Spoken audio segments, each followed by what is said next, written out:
Oxygen திடீர்னு இரட்டிப்பு ஆச்சு. 21% இருந்து 42%. இப்பவே நம்ம கிட்ட 3 நாள் தான் இருக்கு. முதல்ல நீ சூப்பரா இருப்பது, எனர்ஜி அதிகமா இருக்கும், ஓடினா டயர்டு ஆகாது, ஒரு சின்ன ஸ்பார்க் போதும் காடு வெடிக்கும், சிட்டி ஒரு சிகரெட் போட்டாலே தீப்பிடிக்கும். பக்ஸ் லங்ஸ் இல்லாம வளருவாங்க, spider cat size, dragonfly eagle size. மோசமான விஷயம் என்னன்னா நீயே ட்ரங்க் ஆவ. ஆக்சிஜன் பிரெயின் அடிக்கும் போது நீ ஹை ஆயிடுவ, யூஃபோரிக் ஃபீல் வரும், athletes super human level perform பண்ணுவாங்க. இது 300 பில்லியன் இயர்ஸ் முன்னாடி நடந்திருக்கு. அதான் டாக் சைஸ் இன்செக்ட் ஃபாசில் கிடைக்குது.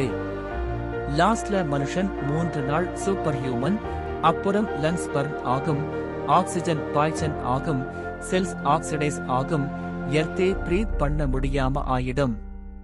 இப்படி இன்னும் வேணுமா? சப்ஸ்கிரைப் பண்ணுங்க.